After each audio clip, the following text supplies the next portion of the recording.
Hola a todos y bienvenidos a este análisis clínico.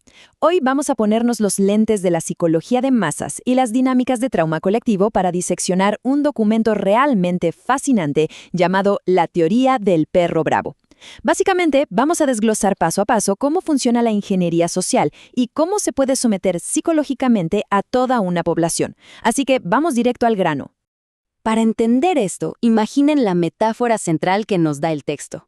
Tenemos a un perro guardián, súper feroz, listo para atacar a cualquier intruso.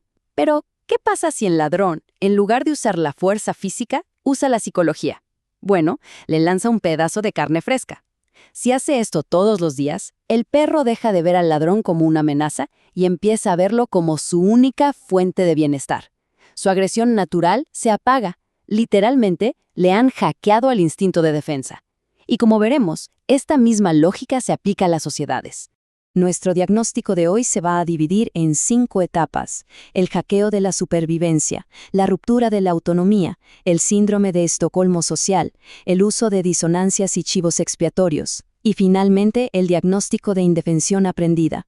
Empecemos con la etapa 1, el hackeo de la supervivencia y nuestra vulnerabilidad neurológica. A nivel clínico, la mecánica aquí es increíble. Los métodos autoritarios que describe el documento no intentan debatir con nuestra corteza prefrontal, ya saben, la parte del cerebro que usamos para el pensamiento crítico y la lógica. Para nada. Se saltan todo eso y atacan directo al sistema límbico. Van a la base neurobiológica de la supervivencia. Juegan con el miedo y la necesidad de recompensas inmediatas porque saben que, biológicamente, eso nos empuja casi sin darnos cuenta hacia la sumisión.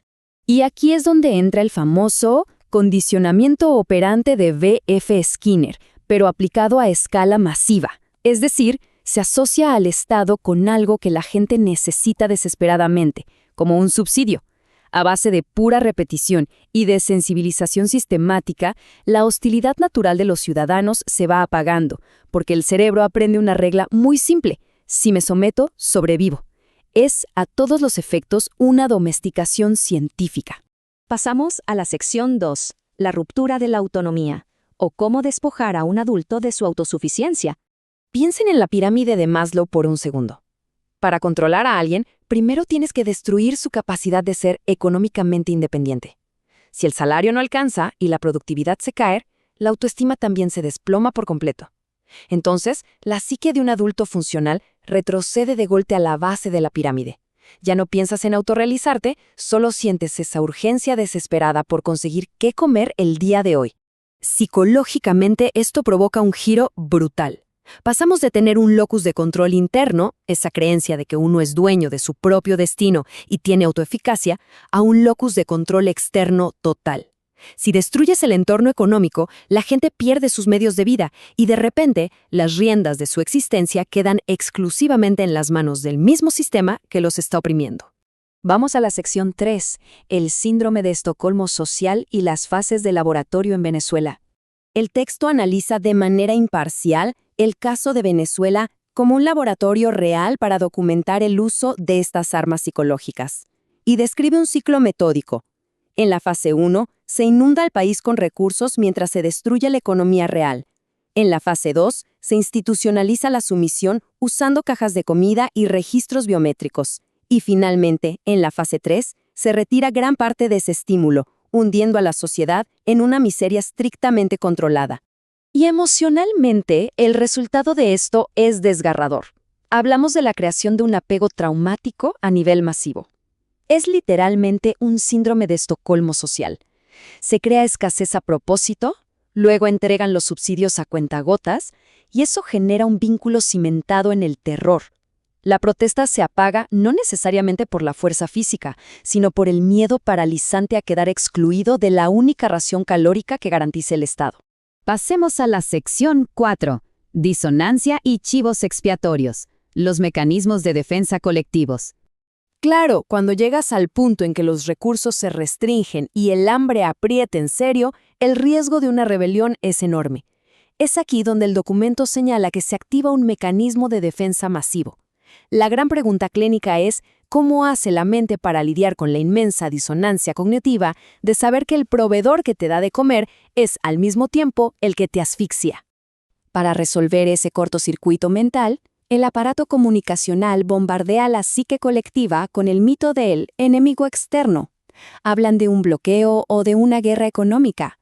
A nivel psicológico, esto es el mecanismo de proyección en su máxima expresión. Toman toda la frustración y el enojo de las masas y lo desvían estratégicamente, quitándole cualquier culpa al régimen. Es una jugada maestra de manipulación. El chivo expiatorio funciona tan bien porque permite que el verdadero opresor se camufle de héroe protector. Finge que está sufriendo ahí, hombro a hombro con el pueblo. Toda la rabia social se canaliza hacia ese fantasma externo fabricado, evitando por completo que la gente dirija su furia hacia la verdadera causa de su situación. Así se mantiene el control. Llegamos a la última parte, la sección 5, el diagnóstico clínico final de la población.